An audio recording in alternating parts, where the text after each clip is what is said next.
읽어보겠습니다. 이사야 41장 13절부터 20절 보도록 하겠습니다. 1017장입니다. 구약성경 1017장 이사야 41장 13절부터 20절 보도록 하겠습니다. 제가 앉아 여러분 앉아 돌아가면서 읽겠습니다. 13절입니다. 이는 나 여호와 너의 하나님이 내 오른손을 붙들고 내게 이르기를 두려워하지 말라 내가 너를 도우리라 할 것임이니라.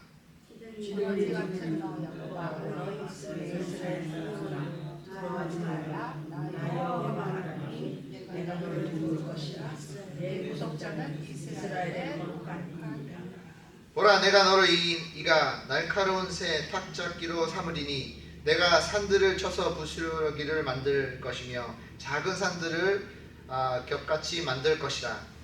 내가 그들을 가두리죠. 바람이 날리고 그러기 바람이 그들을 흩어버릴 것인데 너는 여호와로 말미암아 즐거워하겠고 이스라엘의 거룩함으로 말미암아 가련하고 가난한 자가 물을 구하되 물이 없어서 갈증으로 그의 혀가 마를 때 나 여호와 그에게 응답하겠고 나 이스라엘 하나님이 그들을 버리지 아니할 것이라. 내 마음을 같은 산에 물레며 골짜기 가운데 배나하며 광야가 소심하게 하며 마른 땅에 샘물을 되게 할 것이며 내가 광야의 백향목과 시띠나무와 화석류 들감람 나무를 심고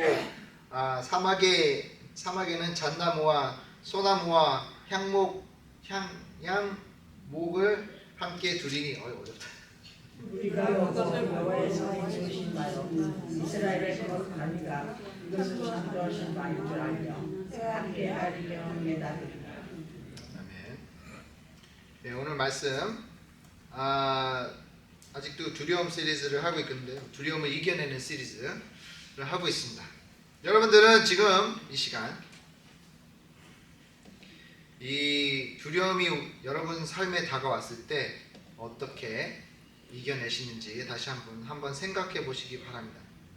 우리가 이 두려움을 맞이하면서 삶에 누군가 나를 도와줄 사람이 없을까라는 그런 현실을 또 그리고 돌아보기를 하기도 합니다. 근데 이 누군가가 나를 도와줄 수 있고 함께 해줄 수 있다는 그것만 해도 큰 위로가 된다는 것을 우리가 알 수 있습니다. 여기 보면 우리가 읽어본 13절에 보면 바로 주님께서 이 말씀을 하십니다. 이는 나의 여호와 나의 하나님이 내 오른손을 붙들고 내게 이르기를 두려워하지 말라 내가 너를 도우리라 할 것임이라 라고 하나님이 말씀하십니다. 왜 오른손이냐면 오른손은 상징이에요. 어떻게 보면 꼭 하나님이 왼손을 안 쓰는 것이 아니고 오른손은 상징이에요. 오른손은 무슨 상징을 하냐면 안전을 상징합니다. 그렇기 때문에 오른손으로 나를 붙든다는 뜻은 안전할 것이다 라는 뜻입니다. 그렇기 때문에 우리가 오른손으로 하나님이 우리를 붙드신다는 것은 하나님이 우리를 붙잡아 주실 때 우리는 안전할 수 있다라는 그 말입니다. 하나님은 우리와 항상 함께 해주신다고 말씀하셨습니다. 그렇기 때문에 우리가 삶의 폭풍이 다가와도 우리는 안전할 수 있는 그 이유는 바로 하나님이 우리를 붙드시기 때문이라고 우리는 말을 할 수 있습니다. 그렇기 때문에 예수님이 제자들과 함께 있었을 때 이 풍랑이 다가오고 물이 이 배를 삼키려고 했을 때 제자들은 두려워 떨고 있었으나 예수님은 곤히 잠이 들을 수 있었던 이유는 아버지께서 나를 붙들고 있다는 것을 알고 계셨기 때문에 그 믿음이 있었기에 그 안전함을 알기에 예수 그리스도는 아주 깊이 잠을 주무실 수 있었다라는 것입니다. 하지만 제자들은 그런 믿음이 없었다는 거예요. 두려움에 떨고 있었다는 겁니다. 폭풍이 다가오고 바람이 불고 물이 자기 자신 얼굴에 몸에 막 찰싹찰싹 다가왔을 때 그 순간순간마다 두려웠었고 꼭 죽을 것만 같았고 살아남지 못할 것 같고 이 위험에서 이 두려움에서 더 이상 이 승리할 수 없었다는 장담을 했기에 그들은 뭐예요? 공포에 사로잡힐 수밖에 없었다라는 겁니다. 공포는 우리를 사로잡을 때 포로처럼 생포해버리는 거예요. 내가 아무리 벗어나려고 해도, 내가 아무리 도망가려고 해도, 내가 아무리 지금 이 순간 이 순간을 모면하려고 아무리 몸부림을 쳐도 포로인 나는 아무것도 할 수가 없다라는 겁니다. 왜 사람들이 일제시대 때 많은 목사님들이 고문을 당했습니다. 근데 그 고문을 당할 때 묶어놓잖아요. 사람을 묶어놓는데 왜 묶어놓겠어요? 발버둥을 치면 안 되잖아요. 이게 잘 제대로 이거 고문을 할 수 없으니까 발버둥을 못 치게 묶어놔요. 묶어놔야지만 자기네들이 하고 싶은 고문을 할 수 있기 때문에 그래요. 그런 것처럼 이 두려움도 우리를 꽁꽁 묶어놔요. 아무것도 하지 못하게 그냥 공포에만 질리게 만든다는 겁니다. 아까도 제가 잠깐 말씀드렸지만 재정적으로 힘들고 재정적으로 제가 공포에 쌓여 있었을 때 저는 두려움에 사로잡혀 아무것도 할 수 없었다는 겁니다. 정말 뭔가를 하고 싶어 했었고 발버둥을 쳤지만 아무것도 할 수 없었다는 그 현실에 저는 그냥 사로잡혀 있을 수밖에 없었다는 겁니다. 여기 보면 우리가 안전을 찾을 수 있었던 것은 세 번째 단어에 알 수 있어요. 이는 나라는 단어가 나오죠. 나는 하나님의 이름입니다. 야훼라는 뜻이에요. 야훼, 여호와. 우리는 여호와라고 하죠. 히브리어는 야훼입니다. 야훼. 이 야훼라는 이거는 하나님의 이름이에요. 근데 하나님의 이름이 아니라 하나님이란 존재를 가리키는 거예요. 그런데 이스라엘 백성들은 하나님의 이름을 함부로 부를 수가 없었다라는 겁니다. 왜? 너무 거룩하기 때문에. 너무 거룩하시기 때문에 이 죄인의 입술로 함부로 하나님의 이름을 부를 수가 없었기에 하나님을 대신에 가리키는 단어를 쓴 게 바로 야훼입니다. 이게 야훼가 처음에 어디서 나왔냐면 어디서 나왔을까요? 모세가 하나님의 저를 보내시는데 누구를 보냈다고 했을까요? 라고 물어봤을 때 내가 야훼, 나를 보낸다라고 해라 라고 하나님이 말씀을 하셨습니다. 그때부터 이스라엘 백성들은 여호와 곧 야훼가 우리와 함께 하신다. 여기에 말하는 나는 바로 야훼입니다. 그런 분이 우리를 붙들고 계신다는 겁니다. 그렇기 때문에 우리가 아무리 공포의 포로처럼 붙잡혀 있고 묶여 있는 한이 있더라도 주님의 이름을 부르면, 주님의 이름을 우리가 구하면 하나님이 우리 곁에 다가오시고 묶여 있는 나를 풀어주실 수 있다라는 겁니다. 누구를 믿어야 할까요? 이 세상에 믿을 만한 놈 하나도 없다라고 그러잖아요. 그죠? 옛날에 재밌는 얘기 있었잖아요. 아들이 할아버지랑 목욕탕에 갔는데 할아버지가 뜨거운 물에 들어가시잖아요. 그러면 뭐라고 하시죠? 시원하다 그러잖아요. 이 손자가 시원한 줄 알고 화닥 들어갔어요. 그때 어떻게 해요? 뜨거워! 그러면서 손자가 하는 말이 뭐예요? 이 세상에 믿을 놈 하나도 없다. 웃으라고 한 얘기입니다. 진짜는 아닙니다. 그렇죠? 믿을 놈 한 명이 없다 그러잖아요. 이 세상에 믿을 만한 사람이 거의 없어요. 아무리 우리가 결혼한 사이라고 해도 힘들어요. 제 여사가 여기 있는데도 이거는 사실이에요.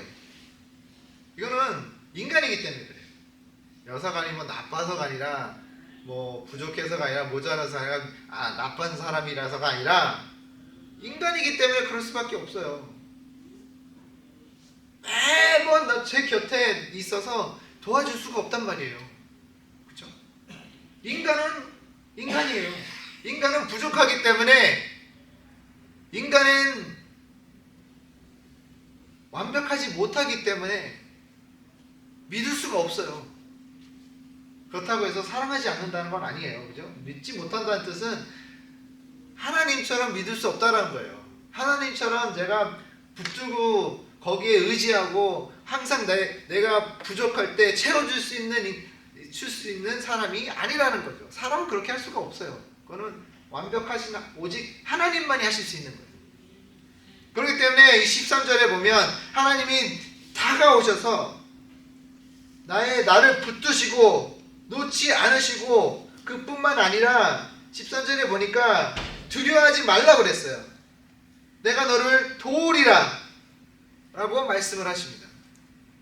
그 뜻은 우리가 이 두려움에 사로잡혀 있었을 때 아무것도 하지 못하고 두려움에 떨고 있는 나를 하나님이 붙드시면서 안전시키시고 그뿐만 아니라 뭐예요?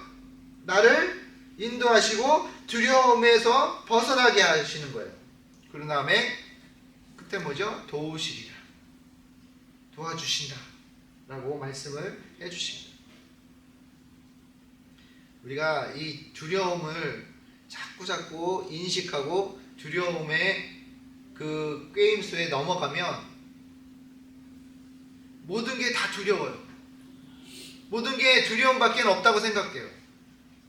내가 믿고 또 내가 거기에 기대고 있었던 누군가나 아니면 무언가가 있었는데, 예를 들어 제가 돈이 많다고 생각해요. 그럼 가정을 해봅시다. 제가 부자예요. 돈이 막 많아요. 너무 대대로 먹을 만큼 돈이 많았어요. 근데 어느 순간 폭삭 망해버렸어요. 그렇게 하면 저는 어떤 순간으로 어떤 사람으로 변해버릴까요? 힘들겠죠. 아무것도 없는 모든 걸 다 갖고 있다가 모든 걸 다 잃어버린 나는 어떤 심정일까요? 죽고 싶은 심정 아니에요? 그래서 1920년대에 이 주식이 폭락하면서 미국에 사람들이 모든 것을 가지고 있다가 한순간 주식이 그냥 폭락을 하면서 다 잃어버린 사람들이 수두룩했어요. 그래서 그 사람들이 뭐 한 줄 아세요? 오피스처에서 번드르한 자기 오피스 빌딩, 그 고층 오피스 빌딩에서 뛰어내렸어요. 공포에 사로잡힌 거예요. 공포가 그 사람을 삼켜버린 거예요. 아이고, 나는 이제 죽었구나. 나는 이제 어떻게 먹고 사나. 나는 이제 더 이상 모든 것을 다 가졌다가 모든 것을 다 잃었으니 나는 이제는 가망이 없다, 희망이 없다라고 그냥 포기해버리는 그런 사람들이 많았다는 거예요. 그 주식이 폭락하는 그 일주일은 많은 사람들이 뛰어내려 자살을 했답니다. 미국에서. 그 뉴욕 고층 빌딩들이 많은 데서 사람들이 막 뛰어내렸대요. 그냥 죽었대요. 희망이 없으니까, 두려웠으니까, 너무 무서워서 앞날이 보이지 않아. 그러니 뭐예요? 할 수 있는 거는 죽음밖에 없다라는 거예요. 그게 공포의 위력이에요. 나를 너무나 무섭게 만들어서 그냥 죽을 수밖에 없는 그런 순간, 그런 사람으로 만들어버리는 것이 바로 두려움입니다. 우리가 이 두려움에 사로잡히면요, 이 지적으로 그냥 지쳐버려요. 정신적으로 그냥 포기하게 만들어버려요. 지쳐요. 그냥 처음에는 싸웁니다. 우리가 어떻게든 해보려고 하고 어떻게든 이겨보려고 하고 어떻게든 뭔가를 지금 두려움이 다가오는 것을 이겨보려고 저항하려고 하고 막 싸워보지만 나 혼자 이거를 막 싸우려고 하다 보면 나중에는 지칠 수밖에 없어요. 해결이 안 돼요. 뭔가를 했는데 또 하나가 무너지고, 여기를 쌓았더니 또 여기가 무너지고, 여기를 또 쌓았더니 또 여기가 무너지고, 이러다 보면 이게 지쳐버린단 말이에요. 아무리 내가 정신적으로 강한 사람이라도 그거를 감당할 수가 없어요. 왜냐하면 인간은 뭐가 있을까요? 한계가 있어요. 한계. 내가 감당할 수 있는 어떤 이 리밋이 있어요. 그렇기 때문에 내가 아무리 이것을 해보려고 해도 여기 저항하려고 하고 내가 뭔가를 다 쏟아 부어도 나중에는 이길 수가 없어요. 힘이 부족해요. 안 돼요. 영적으로 이 정신적으로 내가 지쳐버리면 영적으로도 지쳐버리고, 영적으로 지친다는 이유는 뭐예요? 하나님과 나와 관계가 제대로 형성되지 않는다는 뜻이에요. 하나님을 의지하지 않고 있는 거예요. 하나님을 내 옆에 모시고 있는 게 아니라 멀리서 바라보고 있고 하나님을 원망하고 있고 하나님에게 도움을 청하지도 않으면서 하나님에게는 원망과 미움과 화밖에 없는 거예요. 왜 하나님은 나를 도와주지 않는가? 왜 하나님은 나를 이렇게 놔두시는가? 왜 하나님은 나를 이렇게도 시험을 하시는가? 라고 말을 하시는 분이 많아요. 하지만 그런 분들은 옆에 하나님을 모시고 내 마음속에 하나님의 도움을 받으려고 하는 게 아니라 그냥 멀리서 하나님을 바라보면서 왜 하나님은 나를 도와주지 않지? 나를 왜 이렇게 힘들게 하지? 라는 말밖에 안 한다는 겁니다. 그러다 보면 육체적으로 지치게 됩니다. 이 모든 세 가지가 몸과 마음과 육이 지치게 되면 그때는 포기하는 거예요. 그렇기 때문에 그 1920년대 주식 폭락에 많은 사람들이 자살한 이유도 바로 그 이유 때문이에요. 지쳤어요. 더 이상 힘이 없어요. 버틸 힘이 없단 말이에요. 코로나 때 우리가 그거를 또 볼 수 있었어요. 13살짜리가 자살을 했단 말이에요. 생각해 보세요. 13살이 뭘 알겠어요. 근데 아는 거라고 요만큼은 있는데 아는 거를 가지고 이 코로나와 맞서다 보니까 희망도 없어, 가망도 없어, 미래도 없어, 뭐 해도 아무것도 안 돼, 지치고 짜증나고 답답하고 이러다 보니까 아이가 13살 먹은 아이가 자기 목숨을 끊었단 말이에요.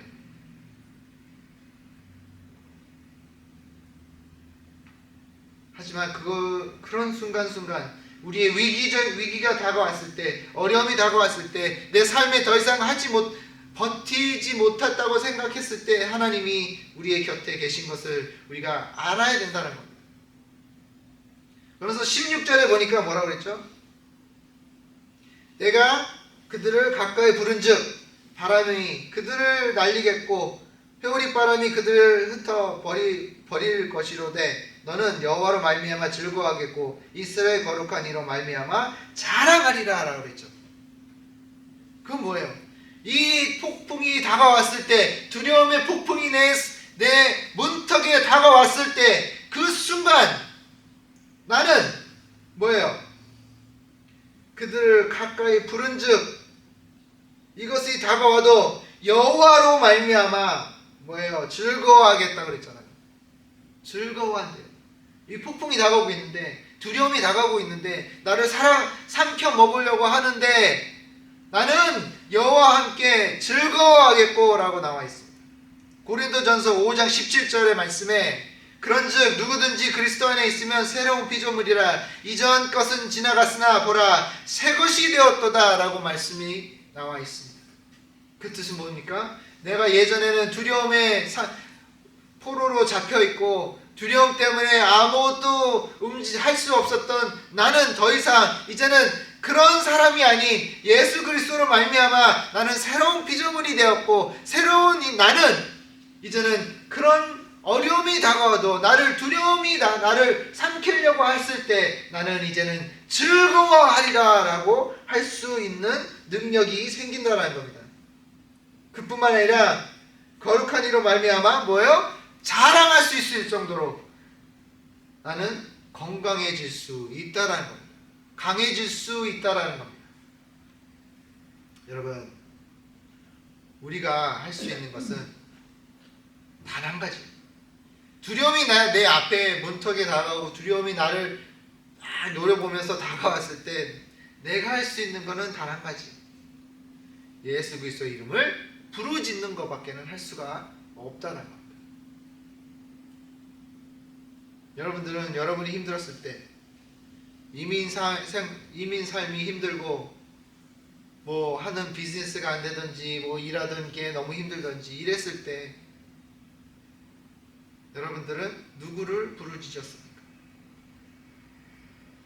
누구를 의지했고 그 누구의 이름을 불렀습니까? 지금부터라도 여호와의 이름을 부르지 못했고 부르지 않았더라면 지금부터라도 여호와의 이름을 부르고 여호와를 찾을 때가 되지 않았을까라는 생각이 듭니다. 하나님은 우리를 도와주십니다. 17절에 보면 이렇게 나와 있죠. 가련하고 가난한 자가 물을 구하되 물이 없어서 갈증으로 그의 혀가 따를 때에나 나 여호와가 그를 응답하겠고 나 이스라엘 하나님이 그들을 버리지 아니할 것이라 라고 또 다시 한번 우리를 안전시켜 주십니다. 하나님은요 우리를 도와주실 때 없었던 것도 만들어 주세요.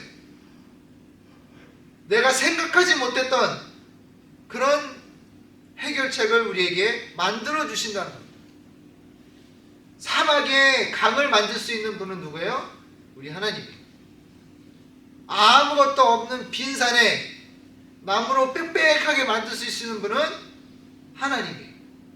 하나님의 능력은, 하나님의 그 은혜와 하나님의 사랑은 아무것도 없었던 이 사막에 풀이 나고 물이 강이 생기고 생명이 나타나게 해줄 수 있는 그러한 능력을 가질 수 있는, 만들 수 있는 분이 바로 하나님이라는 거예요.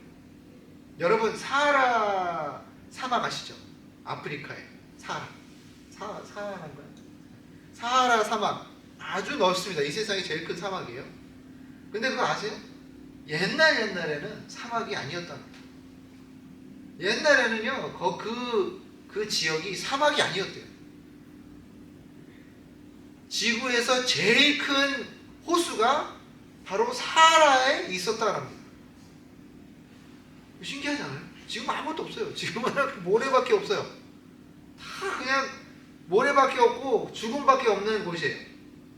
근데 옛날에는요 거기 나무가 빽빽했고 강이 있었고 세계에서 제일 큰 호수가 있었고 생명이 그렇게 많았대요. 근데 지금은 뭐예요? 아무것도 없어요. 그냥 사막이에요. 죽음밖에 없고 햇빛하고 모래밖에 없는 곳으로 남아있는 거예요. 하지만은 거기에 커다란 고래 같은 뼈가 있었고요. 뼈가 아직도 찾을 수 있고요. 지금 동물, 아직 그 다음에 나무 이런 것도 씨도 찾을 수 있고 그렇답니다. 하나님은 그 사막을 우리가 쉬고 즐길 수 있는 아름다운 숲으로 만들 수 있는 분은 하나님밖에 없어요. 그런 하나님이 우리에 함께 계시고, 그리고 하나님이 우리에게 아무것도 없을 것 같은, 아무런 대책이 없고 해결책이 없는 그런 상황에도 하나님은 해결책을 만들어 주시고 대책을 세워 주신다는 겁니다. 여러분 답답하실 때가 있죠. 아이고 이거는 나 어떻게 할 수가 없어. 아이고 나는 이제 이것 때문에 끝났네 라고 말씀하실 때가 있죠. 그럴 때마다 여호와를 구하시기 바랍니다. 여호와는 여러분, 야훼는 여러분을 버리지 않으십니다. 한 번도 여러분 곁을 떠나본 적이 없으신 분입니다. 한 번도 여러분을 오른손으로 여러분을 놓아주시지 않으신 분이란 말이에요. 그분이 바로 우리 옆에 계시고 우리 삶에 계시고 우리를 인도해 주시는 그 하나님을 우리는 믿고 따라야 되지 않을까라는 생각이 듭니다. 두려움 이기는 방법은 바로 그 방법입니다. 나를 붙잡으시고 인도하시고 이끌어주시고, 힘들지만, 이 상황은 힘들지만 앞이 깨끗하게 아주 화창한 나를 볼 수 있게 해주시는 분은 바로 여호와 야훼라는 것밖에는 우리는 알 수밖에 없는 것입니다. 그게 바로 현실입니다. 그게 바로 진실이고 그게 바로 사실입니다. 여러분들은 여호와를 붙잡으시고 새로운 피조물이 되어서 이제는 두려움에 떠는 것이 아니라, 두려움이 있어도 깊이 예수님처럼 곤히 잠을 들 수 있는 평안함을 얻으시기를 주님의 이름으로 축원합니다. 기도하겠습니다. 하나님 아버지, 감사합니다. 주님, 우리와 함께하여 주신 주님 감사드립니다. 평안함을 주심을 감사드립니다. 두려움을 이길 수 있게 해주신 주님 감사합니다. 아버지 하나님, 지금 이 시간 저희들이 맞서고 있는 이 두려움, 걱정, 근심, 아버지 하나님, 이제는 예수 그리스도를 통해 그것들을 무찌러내고 이겨낼 수 있는 능력을 우리에게 주시옵소서. 아버지 하나님, 항상 주님과 함께하여 주심을 주님 감사드립니다. 주님, 주님과 함께 할 수 있는 이 특권을 주님 감사드립니다. 아버지 하나님, 항상 우리와 같이 해주심을 감사하고 예수 그리스도를 우리 삶에 보내주신 것을 감사드리옵고, 이 모든 기도를 예수님의 이름으로 기도했사옵나이다. 아멘. 우리 일어나셔서 찬송가 377장, 새 찬송가 449장 보겠습니다.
이제는 우리 주 그리스도의 은혜와 끝없는 주님의 사랑하심과 성령님의 감동 감화하심이 오늘도 주님을 의지하고 주님을 멀리하지 않고 가까이 하는 우리 성도님들 머리 위에 이제로부터 영원토록 함께 있을지어다. 아멘.